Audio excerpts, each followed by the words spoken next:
All right, you guys. Most of you, I'm guilty too. We don't exercise our dogs enough. They're either weekend warriors, they're only getting really good exercise, maybe one day a week if we're lucky to. A lot of dogs aren't even getting that. A walk around the neighborhood, a 10-minute short romp in the backyard for most of our dogs, our healthy dogs, even our senior dogs. They need a lot more than that. They need good cardiovascular exercise. They need aerobic and anaerobic activity. And there are a lot of reasons. Don't feel guilty. I'm guilty of not getting my dogs enough exercise, definitely.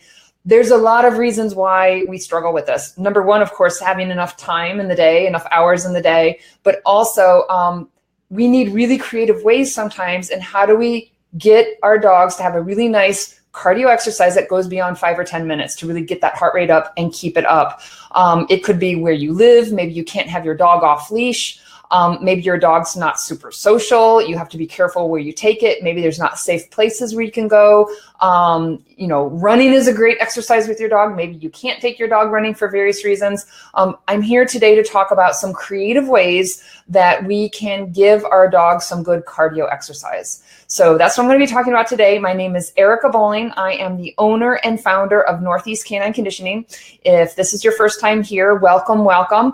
Just to give you a little bit of background about myself, I really, really love helping people take their sport and working dogs and helping them turn it into elite canine athletes. But everything that I talk about, whether it's a sport dog or working dog, it also applies to our pet dogs. Our dogs that don't officially have a job, dogs that aren't out there competing, they also need exercise. They need that mental and that physical stimulation. So that's what I'm going to be talking about today.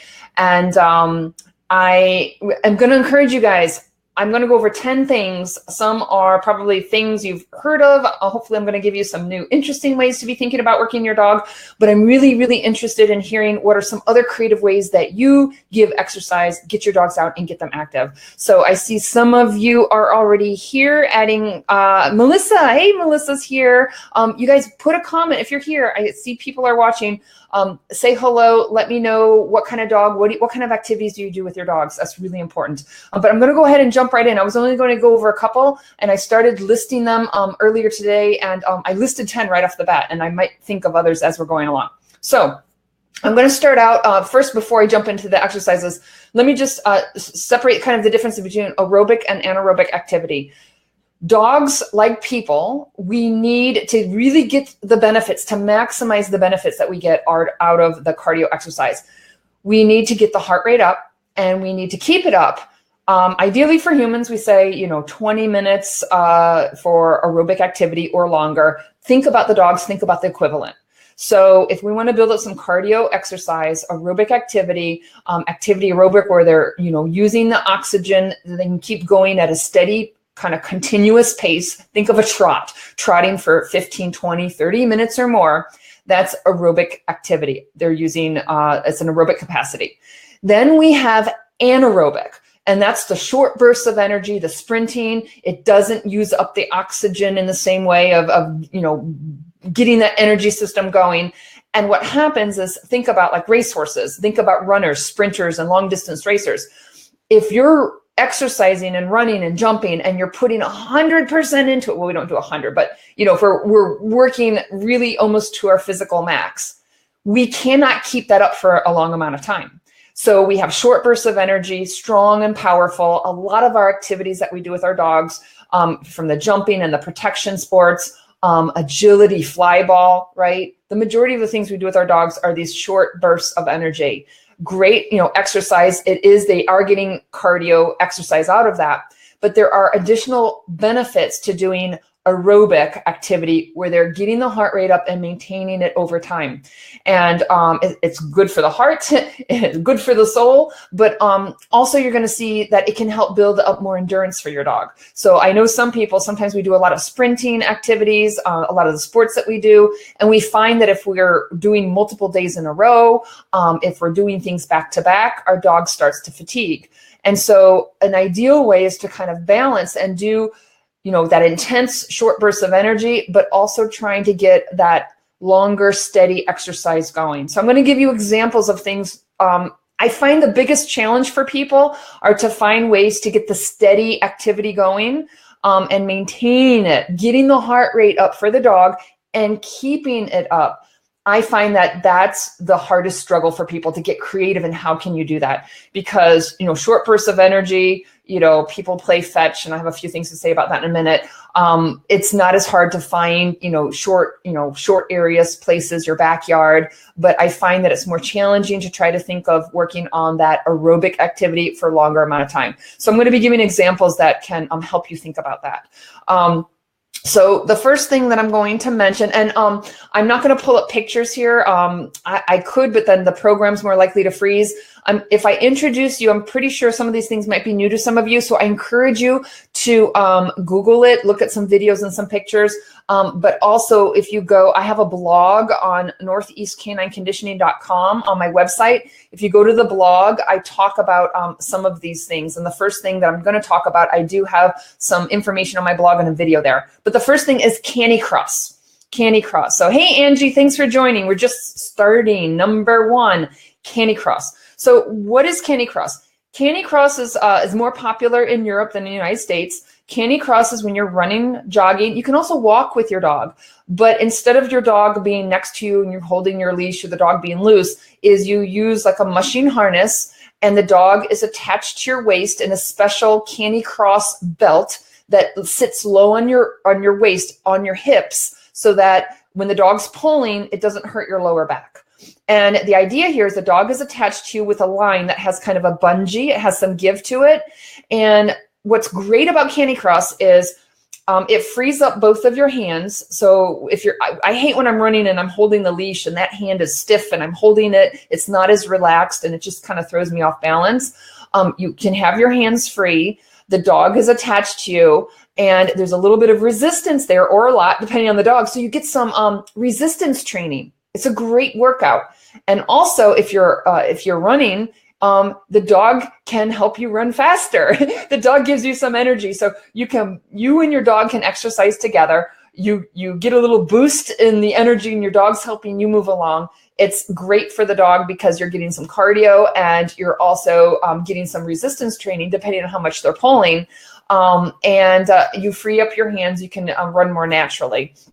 So what I like about the Canicross is, various things that are beneficial there. And to me, I love the feel of how I'm running and working with the dog and the dog in front of me. Of course, there's a training component. I don't have time to get into that. But one big thing is for safety reasons. Anytime you're doing this stuff, you want to keep them on a softer surface. You don't want to be on pavement if at all possible, definitely not for long distances. And because you can attach a leash, a long line to your dog's collar and kind of have that in your hand when you're training for like emergency reasons, if you need to quickly get your dog and have control. But when your dog is attached to the harness, you don't have as much control. So I like to kind of scout out areas, go to parks, go during off-peak times, and when you don't have a lot of people in traffic. So I like to look at my county parks and things like that, trails in the woods and stuff, mountain bike trails and things like that, as long as there's not a lot of traffic. But those are some of the things to think about: is the safety reasons, a soft surface, preferably dirt, grass, again, not on pavement, if at all possible, very short amount of time, that'd be okay.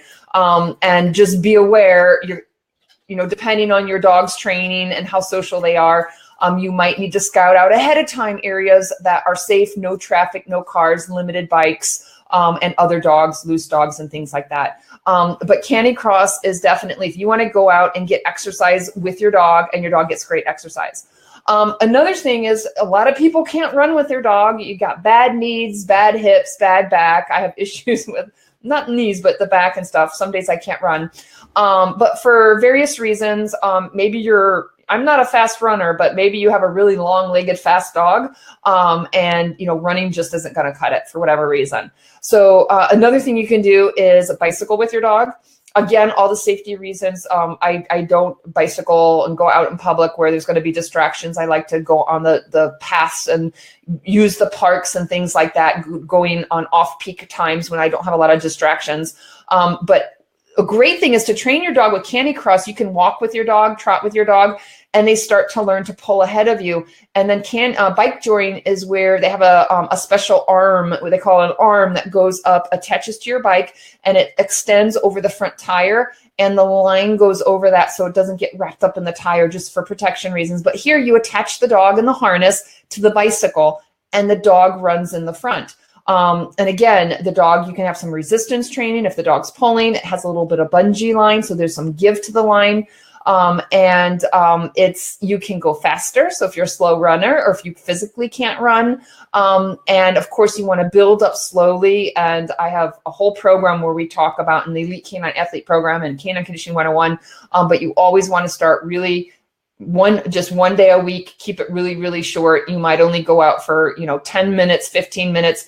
And the dog does a walk and a trot and a walk. You really want to build up gradually and slowly, and build up over time. And something you really, I see people, they'll get on the bike and they're like, oh, my dog's fit, my dog's healthy. They'll get out on the bike and they'll do too much too soon. But just be aware that if the dog's doing any pulling, it's not like just free running. The dog's not controlling the speed. You're kind of setting the tone with the bike. And anytime you got the dog attached and some resistance, it's a harder workload there. But that is something that people can do, and you can start building up distance and building up aerobic capacity. Another thing, and you don't see this much in the United States, is scootering.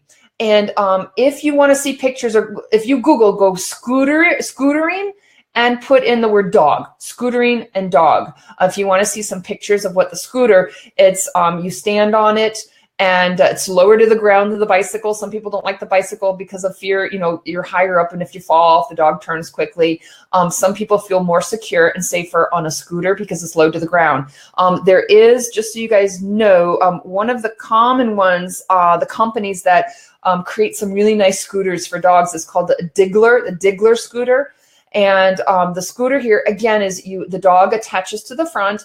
You have to have a proper kind of like a mushing harness, a harness that is specifically designed for pulling and resisting. You want to make sure you get the right size for the dog. You can ask the company, go online, contact people who are experienced in this, shoot me a message, and I can put you in touch with people who can give you information. But you've got to make sure you have a proper harness, not just any old harness. Don't have the dog pulling with the collar.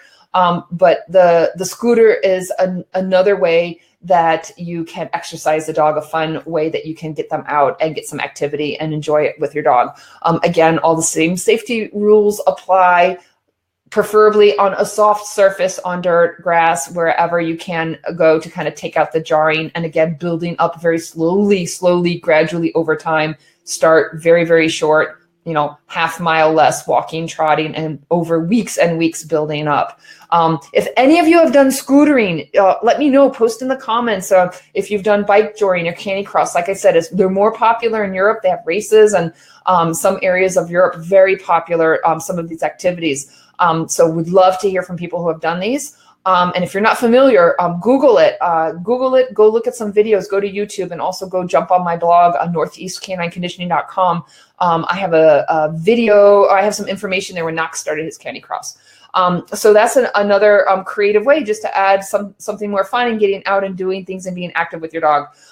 With the scooter, you stand on it and you can help the dog along. Or if you're going uphill, you are kind of stepping and kind of pushing along with your leg, helping the dog when needed.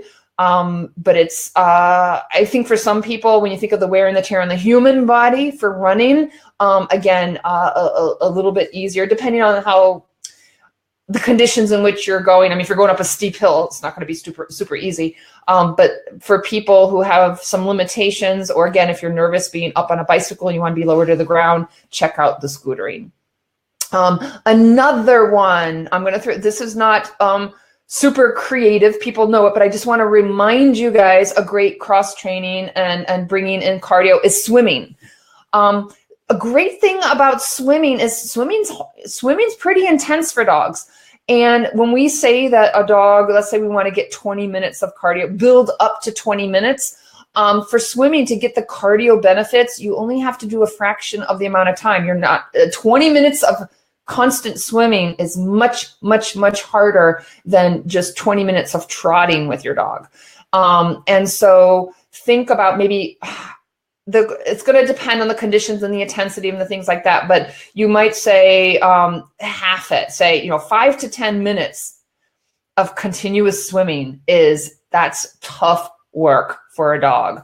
And so again, you're going to start out just very short distances. The dog might go in and swim and do retrieves and come back and build over time the distance and treading water and things like that. But swimming is great. It takes the jarring off the joints, for dogs that might, dogs that are getting older or having issues. It takes off the impact on the body, and it's just a great cardio activity, and you can get the benefits of it in less amount of time to get the equal cardiovascular benefits if you're going on land. So don't forget about swimming. And we're starting to see a little bit more of indoor swimming facilities in some parts of the United States more than others. But it doesn't hurt if you haven't checked, do some searching and see. I have a place about 30 minutes from here that they have an indoor pool for dogs that I can go and rent for the half hour. And I tell you, it's totally worth it. I would pay double the money. Oh, don't tell the owners of the facility. But I mean, to me, it's totally worth it. And especially if you have senior dogs, aging dogs, dogs a little arthritic. If it's an indoor pool, they control the temperature. Warmer is better on those achy bodies and achy muscles. But don't forget about swimming. And it could be, of course, if it's outdoors, it's seasonal. So you have to be limited on that. And then also, again, just remember, if you don't normally swim your dog 2, 3, 4 days a week, when you're starting out, you got to start out as if the dog's not conditioned for swimming. Your dog might be used to running 8 miles with the bicycle, but it is going to work the body differently. So if you're just starting on a routine, just bring the dog back 1 day a week, start building it up and gradually increasing time. So bicycling. This is a common one, and I see in some of the working dogs, and I know I see some of my Schutzhund friends, the 2-ball game. And I have a ball. It's a ball on a string. And I am not a fan of tennis balls. I am not a fan of small size balls, especially for those our larger dogs or even medium dogs. I've heard too many stories of dogs, the ball getting stuck in their throat and some dying, some of them being lucky enough that they survive. When you have high energy dogs that are not even high energy, a dog that's really loves those balls and the ball's bouncing or they're jumping, they're excited, it's too much of a risk. There's plenty of things out there, nice size balls that you don't have to risk. And I like to have a ball on a string, a larger size ball and a string, in case it does get stuck. If you have a string, you've got hopefully something that if the string's out that you can help grab to get that ball out. But I really like the larger balls. I like a little bit of a softer ball and a ball on a string. So the 2-ball game is I might go put my dog in a sit-stay in the field, walk away some distance. I hold the ball out. And again, why I like a softer ball, because the dog's running. I hold the ball so it's about level with the dog's face.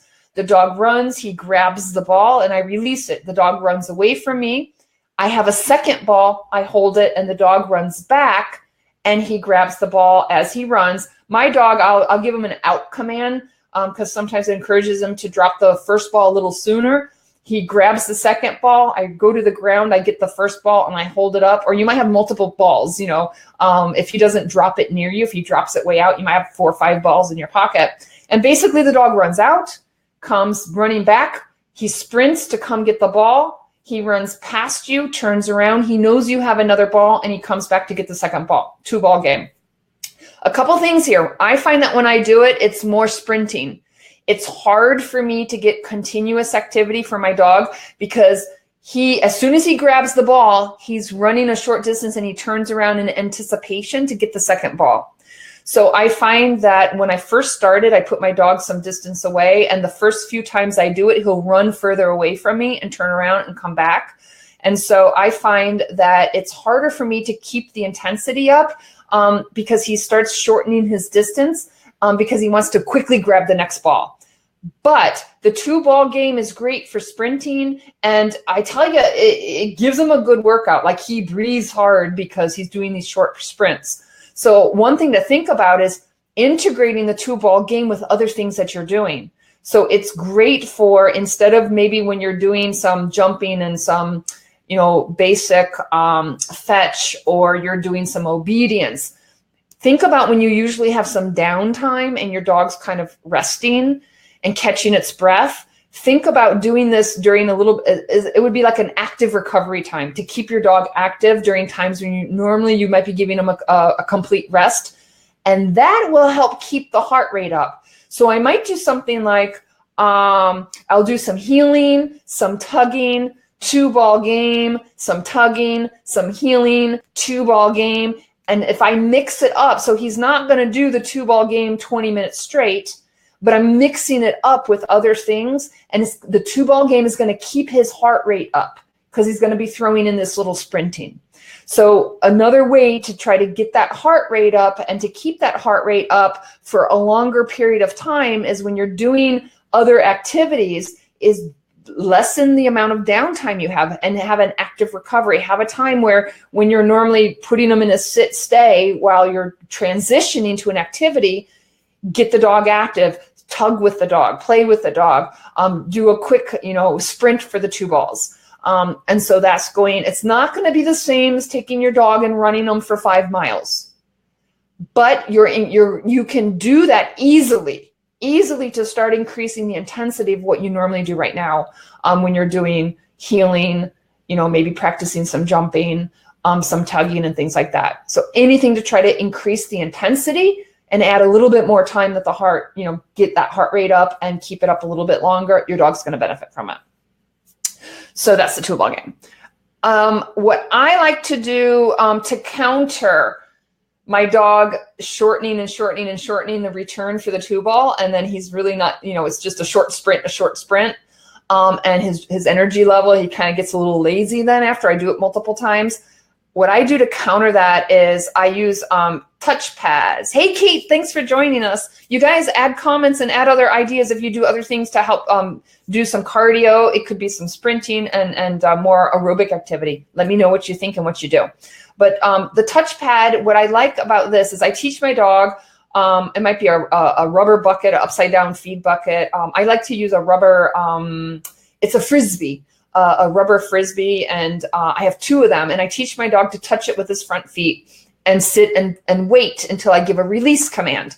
And what I do is I teach him to go from one touch pad to another touch pad, and every time I give him a quick reward, a real high value reward, so that when he runs to the touch pad, he knows when I release he's going to get his reward. So the idea here is I want high energy. I want him to get him really excited to run to that touch pad. And so when you build that drive and give a lot of reward to the touchpad, you can start adding distance. And then what happens if you build up the reward and he's really excited for the reward, you can start increasing the distance. And I can literally put my touchpad. I like to, for distances, I like to use a rubber bucket and put it upside down so he can visually see it easier. I want him to see it easier in a distance. But I literally can take my bucket, my upside down bucket, my feed bucket for like horses, and I could put it at the end of a soccer field. And he will run super, super, intense all the way down the field because he is super excited to get his reward when he comes back. So if you start up close, give a lot of reward, a high value reward, build up the excitement and the rewards, the anticipation for when he runs to it, he goes into a sit stay, or briefly I'll have him wait, and then I'll release him and I'll say yes, and he'll run to me for the reward. What I use for the reward is I like to use a bite pillow. You could use a ball on a string, but my dog runs so fast that when he runs, sometimes he doesn't target it, and he misses the ball. And then the ball goes flying and bouncing, and then he's in danger of, not paying attention and somersaulting and stuff. Up closer, I find the ball on the string, a soft ball, that works. But my dog he runs so fast that I don't want him to miss the ball. So what I do is I use a pretty large bite pillow, and it has 2 handles on it. And I basically hold it out to the side of my body, and I train it close. So he learns to target it, and he's not going to slam into me. I teach it close, and then I build distance. But I'm going to hold it, again, about level with his face. So, he's not down to the ground or he's not jumping up. And what I'll do is he'll go to the end of the field, he'll go to the bucket, he'll target it and wait. I hold out the bite pillow and I say yes, and I release him, and he comes running all the way down the field, and he runs to the bite pillow and he grabs it, and I immediately release, and he runs away from me. And then he comes back, I take the bite pillow and I send him, I say touch, and I send him down to the other end of the field. So the bite pillow, one of the things I like about this more than the 2-ball game is I can control the distance. He won't get lazy shortening the distance. If the touchpad is all the way across the field, he's not going to get rewarded unless he goes all the way across the field. So he has to do the distance. So that's one of the reasons why I prefer this over the 2-ball. I also like it instead of things like playing traditional fetch, is because my dogs are super crazy for the ball. If I throw the ball and if they're chasing it while it's rolling or bouncing, my dogs will do somersaults. They'll miss it. They do quick twists and turns, and they're in danger of getting hurt because they're so crazy for the ball. Another thing I don't like about doing fetch and throwing the ball is my dogs, they slam into the ground when they retrieve the ball. So to get a really good workout, I want to do a lot of repetitions. And I don't want my dog slamming his shoulders and all that weight, the shoulders, the spine, the neck. I just don't want him, 20, 30, 40, 50. If you do it multiple times, you do it, throughout years, that's just a lot of wear and tear on the front end of the dog. So what I like about doing the touch pads, and what I really like about holding the bite pillow up, is the dog is running, it's level with the dog's face, the dog is not slamming into the ground, and it's preserving more of that impact. So those are a couple of the reasons why I really like that. Julie said the treadmill, definitely. I didn't have that on the list, but I thought about it. 10 was an even number, so I kept it with 10. Treadmill is a great way. Angie had a question. You can teach them to run. Angie, I'm gonna share that. That's on my list, so I'm not gonna read your comment yet. But the touchpad is one. Lunging like a horse. Now, if you're a horse person, you probably know what this is. I can't get quite the intensity of the couple things I just explained, but this is another way how I can, a lot of times, you know why I started doing this, lunging like a horse? The reason I started doing this was I was living in an apartment. I had a Doberman in an apartment, and I was a college student, and to take my dog to go out and really get exercise somewhere, I had to get in the car, I had to drive, and I didn't have anywhere safe that I could exercise my dog off leash. So what I started, and I grew up with horses. So lunging is when you have a long line and the horse runs and trots and canters in circles around you. And so what I started doing, there was a bank right next to the apartment complex, and they had a parking lot. And in the middle of the parking lot, they had a big grassy area. And it was like 2 minutes from my door, walking. I just get out my door, go down the steps, and I go out, and there's the bank. So when I started teaching this to my dogs was I would go and I would lunge my dog in the parking lot of the bank, and I would trot him in circles in that grassy area. And I would start with a shorter leash, and I would give him a command trot, and I would trot clockwise and counterclockwise, and I would stop him and teach him to change directions. And I started just kind of guiding him and walking with him on a 6-foot leash, and then a 12-foot leash. And because I grew up with horses, I can manage some people get pretty clumsy when you got a really long line, but I would build up to 25 or a 30-foot long line. And I would teach, and by then my dog would know to just trot around me. So you have a circle, a diameter of 30 feet. And the dog, it's a nice distance. It's a nice size circle. And I would just keep my dog steady trot. And I do this for warm-up activities too, but trotting to the left, trotting to the right.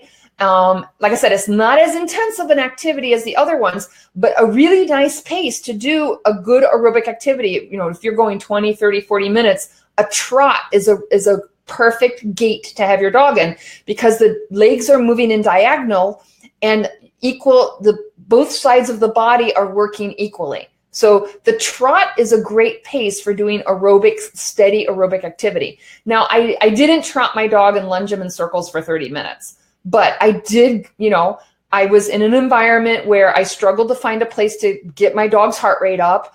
It was not a safe place for me to go running with the dog, the cars and the streets. I could not have my dog off leash. So, I was doing what I could. My dog was getting more. I didn't have a fenced in backyard, right? So, I did get him out to the park when I could, but, it's anything you can do to increase what you're currently doing is an improvement. So I did want to add too, when I taught my dog to lunge like a horse, he got to the point where I could go to a fenced in baseball field and I could take the leash off and he would naturally he would just trot circles around me. And he literally he would do it like 20 minutes. And it was just pretty neat, but he just kind of built in and he would do it on his own. And now I can take my dogs out to the park. I take them off leash and I can just slowly walk around the park and they just keep moving. They just keep moving and trotting around. And I verbally can kind of call and say this way and turn direction. And so it did transfer through the repetition and my dogs learned the behavior. I was able to actually lunge them off leash and they could do bigger circles. And it was nice because then I would take them to the park off leash. And sometimes when you go to the park, they would sniff and they would pee and they would walk here and go there. They'd run, they'd stop. And so I found by teaching them to lunge and by verbally keeping my dog moving, I could go to the park, take them off leash, and my dogs will they'll just trot, run, trot, and they keep constantly moving. And if they slow a little, I'll say trot, and keep my dog moving, and it transferred over, and they will literally just kind of exercise themselves, and I can stand, walk in the middle of the field, and they're just trotting around me. So that was kind of neat. So lunging like a horse, that is something that I like to do. And this is the one that Angie mentioned, and I was like, wait a minute, I'm not going to talk about it yet. I use the word around. I teach my dog to run around objects. Angie, I'm going to put, Angie said, you can teach them to run around cones, close at first and then further away, and then going around and doing multiple laps. If those of you who know IPO Schutzen, and you know how you can kind of direct the dog to run around the blinds, it's kind of the same concept. And I actually taught it in my bedroom. I had, the way I taught it was, I was in my bedroom. It was a spare bedroom, so there was no furniture in there. And I had a box of books on the ground, just a small little box of books. And I was just like, what can we do with a box of books? And what I did was I stood next to the book and I lured my dog with some food. And I just said, around. And then I took my hand and I guided him around the box. And I just lured him with my hand, just kind of around. And then what I did was, as soon as he turned the corner around the box, I said, yes. And then I rewarded him. So as soon as he committed to the turn, he knew the reward was coming.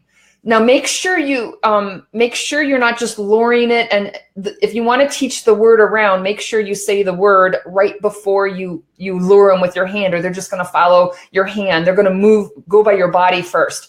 So you want, if you're going to be teaching the word, just be really, really careful, because if you're moving the hand first, they're just following their hand. They're not going to pay attention to the word. So I would say around, short pause, and then I would lure and kind of guide them. And I wouldn't feed him until I would lead him. But as he turned the corner around the box, yes, and reward. Did it just a couple times, luring him. And then I gave a little bit of distance. And so instead of luring him the whole way, I would kind of point. And I'd be really close and I'd be around and I'd use my body to kind of gesture as he went and turned the corner. Yes, and I'd reward.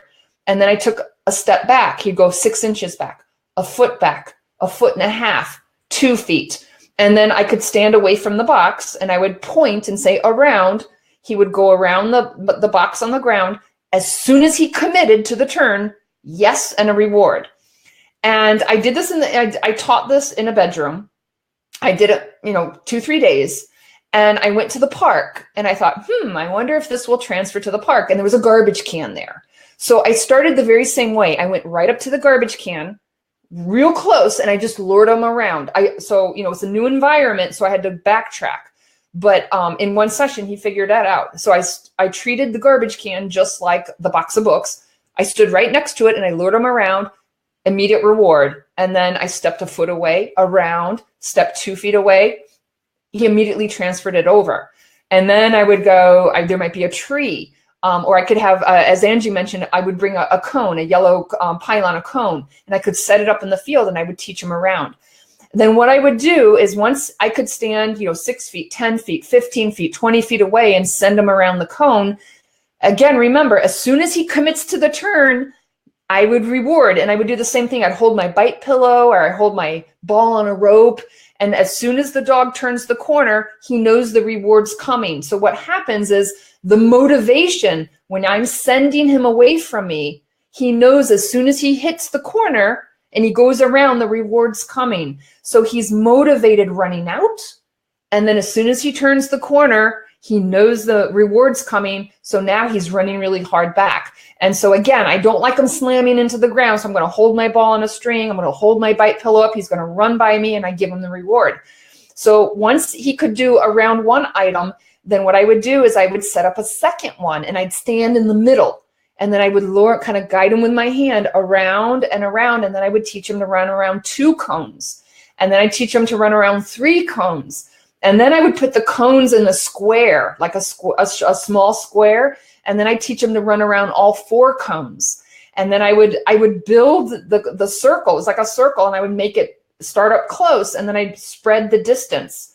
And I literally, what I could do is I could be in the middle of a soccer field. I could literally stand in the middle of a soccer field and say around and send them down the field around a cone or a garbage can. And then I stand in the middle as he runs to me. And then I point to the other direction and I send him around. And I literally, you can build it up from just running around one thing to 2 to 3 or just 2 and spread them apart. And I literally can make my dog run laps like a racetrack. So that is, that's something I really, I've gotten a lot of use out of that. But like I said, I taught it by simply a box of books up in my spare bedroom. I spent 1 or 2 days teaching it, 1, 2, 3 days, teaching them the around command, teaching it close up, and then just start increasing the distance. And like I said, my dog really easily transferred it out into other environments. But he has to be clear. Sometimes there might be multiple things and he's not sure what he's supposed to run around. And if you compete with a dog, because I was competing in a sport where he had to run around blinds, so I did have a little bit of interference. So sometimes when he would go to run around the blinds, he would run around other things he wasn't supposed to run around. But I didn't care because my dog, the percentage of time my dog competed was really small. The percentage of time I spend just enjoying my dog and exercising him is much greater. So, I'd rather go out and have some great exercise and have fun with my dog. And if there's a little bit of interference with competition, I was willing to deal with that. Katie, thank you. Katie says, these are awesome ideas. You're a horse person. Yes, that I came straight from my horse background. There's a lot of things. If you're a horse person, there's a lot of things that we can transfer over that can help us think about our dogs. Think about agility, think about jumping, think about how we train jumping and stuff like that. I used to jump horses. A lot of that transfers over. Let's see. Kate says she started having her dog do figure 8s around cones. Great, figure 8. So you're working both sides of the body equally. I'm going to put this up. This is a long, I'll let people read that. Kate, let me see if I can pull this up. So, yeah. So doing figure 8s, playing recall. Yeah. And adding another person. I usually do this on my own. I don't get much help when I'm out there by my own, but adding another person, definitely, you can get really creative. This is all stuff I do by myself. I should have mentioned that. Getting creative and doing cardio when you're by yourself. If you can have another person there, gosh, we should do a whole nother section on other creative things you can do when you have help. So you said your husband gets about 10 feet away, restraining the dog, building excitement. Yeah, there's a lot that you can do there too. I didn't think about that, but yeah, I always have to get creative because I'm always training by myself usually. Around, I use that a lot. It's great. I combine that. I'll have him run around and then come to me and tug and do some obedience and send him around. And like I said, he will go long, long distance as long as he knows what it is he's supposed to run around. So it may be really, really far away, but what I'll do is I'll start close so that he knows what it is. and then I build my distance back. And as long as he knows what it is he's running around, I can get really far away and just increase my distance. It's a great workout, great workout. I do it on baseball fields and soccer fields. Interval training, I already kind of mentioned this a little bit. Oh my gosh, like time is flying. I try to keep this to 30 minutes. We're already over.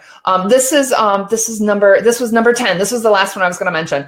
And I kind of already mentioned it. Interval training, this is kind of, if you can't get out there, like I said, lunging is hard to do 20, 30 minutes, and it's going to get boring, 20 minutes of circles. All right. I mean, you could do it, but, so if some of these things you're struggling to say, okay, we're increasing the intensity, we're increasing activity, but we're struggling to get 15, 20, 30 minutes. So another option is to do interval training, where think about interval, where the dog's activity level, it kind of has spikes. You go, higher intense level, lower level of intensity, higher level of intensity, lower level of intensity. So normally, let's say, I'll use my hands here. I use my hands a lot. Let me take this interval train. So for example, okay, here's my energy level. My dog's healing, right? So my dog's working, right? My dog's healing. So here's his energy level. And then ball on a string. So I'm going to reward with the ball on a string so my dog stays with me. Heal, heal, heal, reward, play with the ball very briefly. Activity comes up, and then heal. Okay? You got it? Healing, play, play, play, heal. Okay? Now I'm going to do healing, play with my ball, heal, touchpad, run back.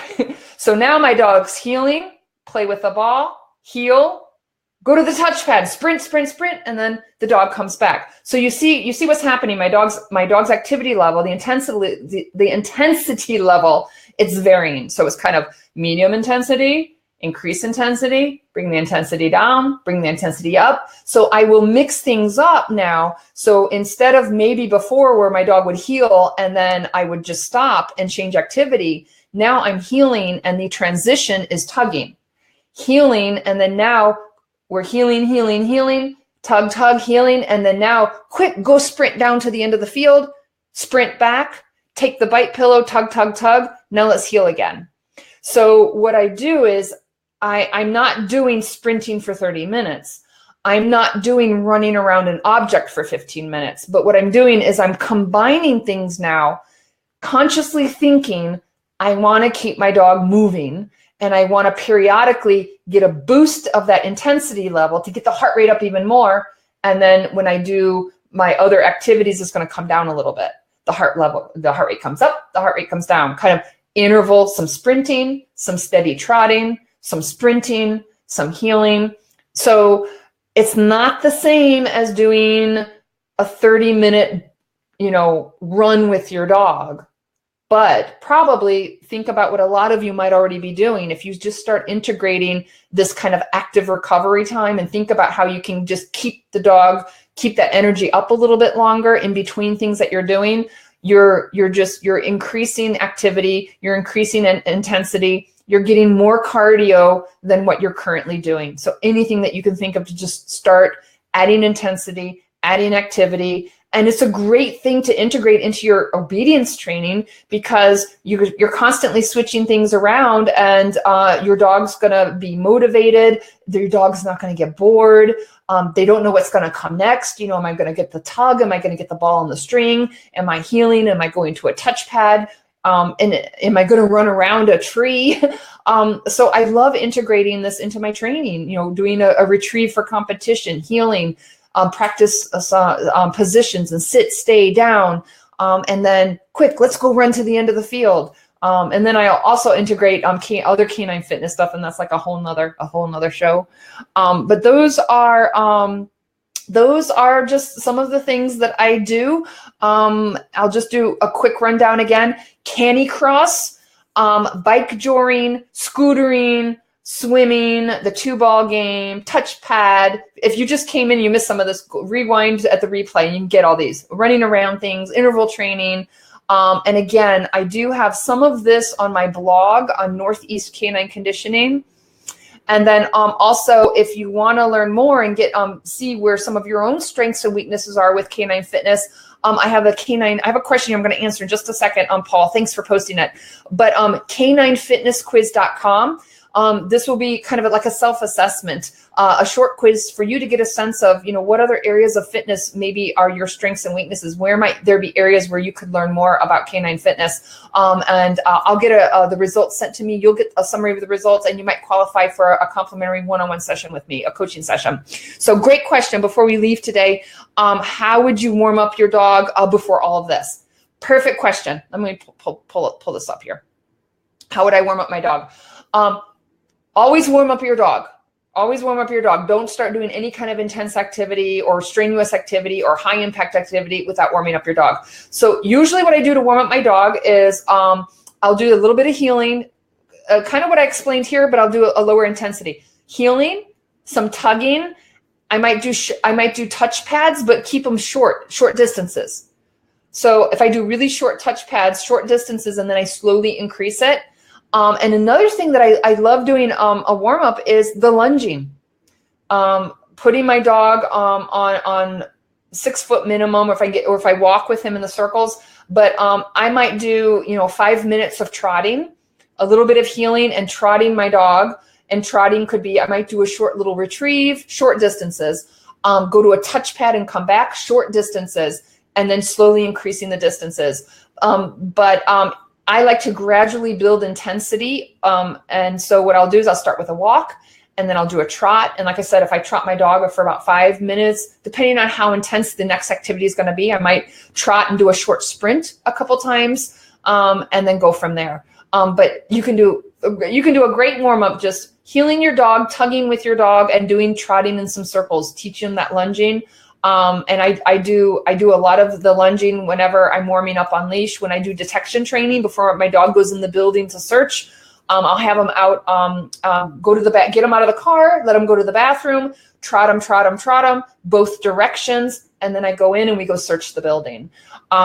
So depending if he's going to go out and be jumping, climbing a 6 foot wall, if he's going to be going out and doing really intense, protection work, then in my warm up, I'm going to be trotting him, but I'm going to throw in some short sprints to get the heart rate, to get him more warmed up. So it's going to start with a walk, a trot.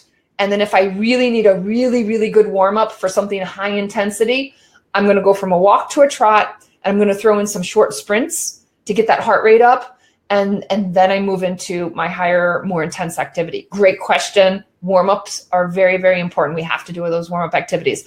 And then when you're done, don't just get your dog and immediately throw him back in the crate. Let your dog cool off. I walk my dog on leash.